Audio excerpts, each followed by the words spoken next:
It's time for your daily dose of all things Chicago sports. This is the Daily Score. Now, here's your host, Mark Grote. Hello and welcome into the Daily Score. I am Mark Grote, and I was in the Bears locker room. I was there for the Bears coordinators. That's what goes down on a Thursday. So let's get to the very best audio of the day. We are going to start with the Bears offensive coordinator, Luke Getsy. And, it's late in the week, so we are still dissecting what has gone on. And, one of the issues for Justin Fields and the Bears offense in general, it's not all on Fields, is the offense in the fourth quarter and finishing games. That word, which seems to always pop up, that they've had these opportunities to close games or to win games, and sometimes they have, but again, a case again this week against Cleveland where they were not able to do that. So Luke Getsy was asked, where is the finish for the offense? Fourth quarter drives, the game on the line drives.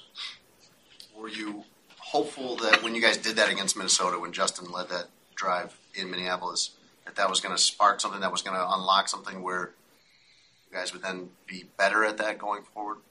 Yeah, I thought the guys did a nice job this week too. I thought it was a really good job of finishing on the sideline. They're playing a sideline defense, so Tyler did a really good job of kind of selling like he was going out of bounds, getting vertical, and then he got those extra yards. Not sure why they spotted the ball, where they spotted the ball, so we thought we had 5 extra yards.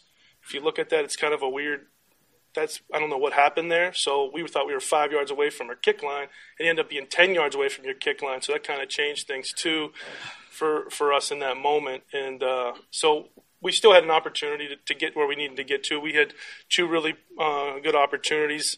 Justin got kind of moved out the pocket just a little bit too quickly, so we didn't get those opportunities in that sense. But in the end, the execution of both of the Hail Marys was really, really well done by our guys, both at the end of the half and at the end of the game. So I was proud to see those guys execute that stuff really well. Why do you think that that scenario has been problematic for you guys this year, when I'm sure that you work on it constantly?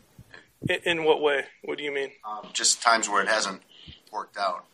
Tampa, Denver, this week. Yeah, I think they're all different, right? You take the Tampa, you were backed up, and we had the interception, and you go to Denver where we were moving the ball well, and we had the big penalty that took us back, and then the interception.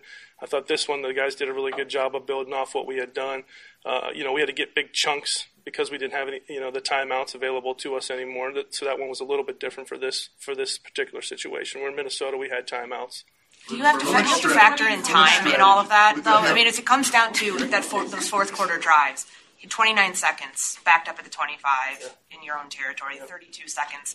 Minnesota, you had a true 2-minute drive. Sure. How does that factor into those gotta-have-it situations when you can't control the clock, but, I mean, obviously he has a lot less to work with, and the field position doesn't help him? Yeah, no, that's all part of it, right? That's what, to your statement before about what we've practiced. Flus has put us in all these situations since the time we've been here. I mean, we've practiced it a ton, like you talk about, and you take those opportunities where you got to travel all the field with no timeouts, and then you have sometimes where you have you're on the 50-yard line and you have 3 timeouts, and how do you want to manage that? Just getting a field goal. So you want to practice all those different ranges of situations, and we've done a great job of giving our guys those experiences. And but those are hard, right? I mean, when you don't have timeouts and you got to travel 75 yards plus or something like that, those are difficult situations, but ones that we know we can attain as we keep getting better.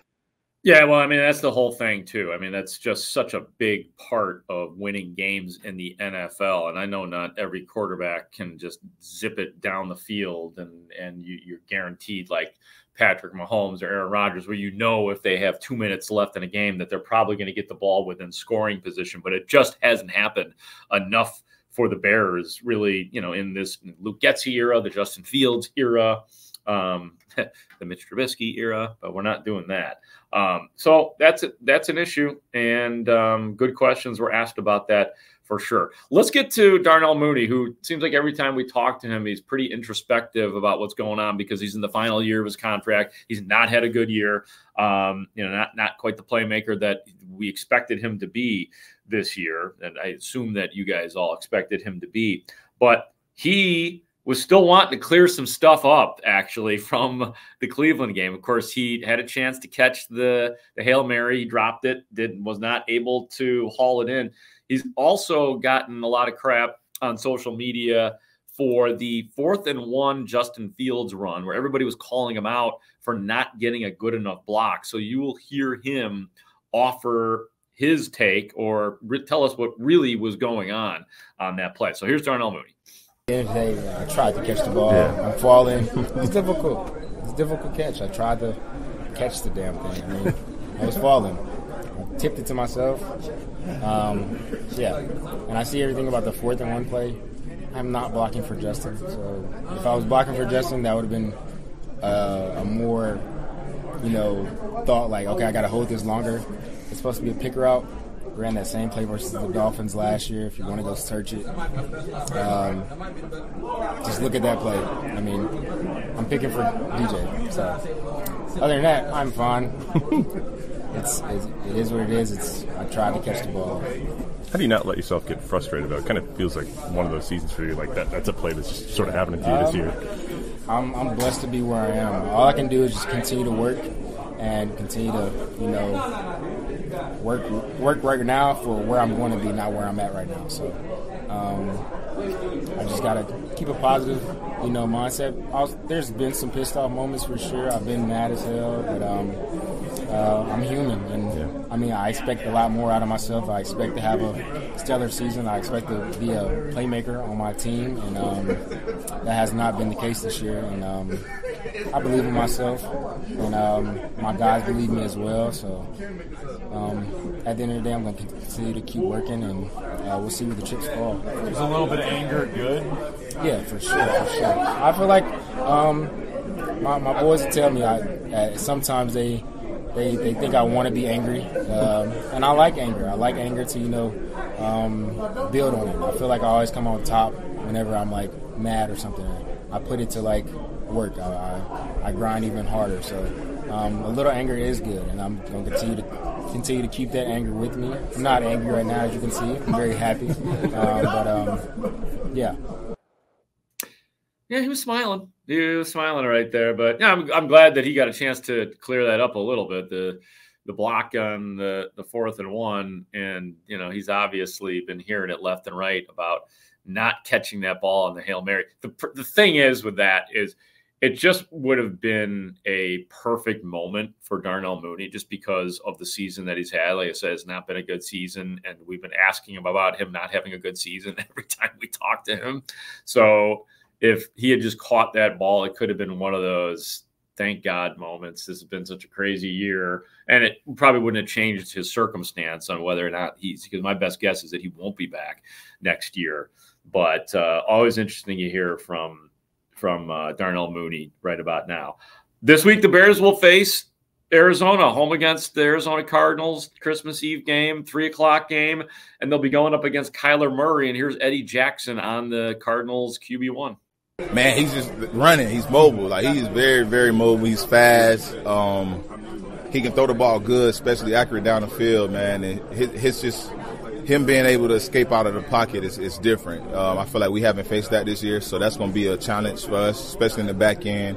Guys going to be running around, scramble drills. So we kind of did a drill like that today to kind of emphasize that and us staying on top at plaster and grab our man. How does their offense fit him? Because he's small, he's small for a quarterback, really fast for a quarterback. They have to do certain things that work for him, but it feels like they do. Yeah, they do, man. They keep him moving, especially when the pocket fall, he'll have these holes he can escape through. He like to attack the edges when it's time for him to get out of that pocket, man. Like I said, he's fast, he's elusive, man, and he's a smaller guy. So you're not on top of him, you got to have the right angles, the right tackle angles to get him on the ground, but he definitely makes things happen with his feet. Yep, I mean, that's coming.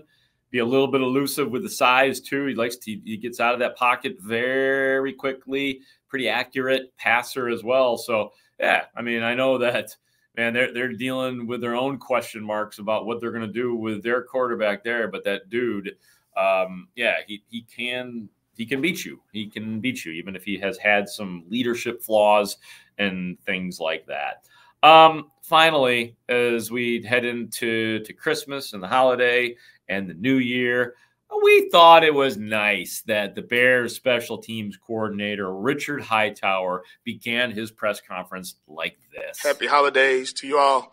I know Christmas is coming up and Hanukkah just finished, so really appreciate everything you all do during the holidays to cover the team and to give our fans and our players and everybody that follows the Bears an idea about what's going on. So definitely appreciate you guys. And with that, we'll open it up to questions. There it was. There it was. It's a nice message from Richard Hightower. It's okay. Not everything has to be contentious between media and coaches and media and players. That is it for today's edition of the Daily Score. We thank you all for listening. We thank you for watching on YouTube and subscribing to the Daily Score. Thanks to Ray Diaz, our executive producer. I am Mark Grote, and we will talk to you soon on the Daily Score.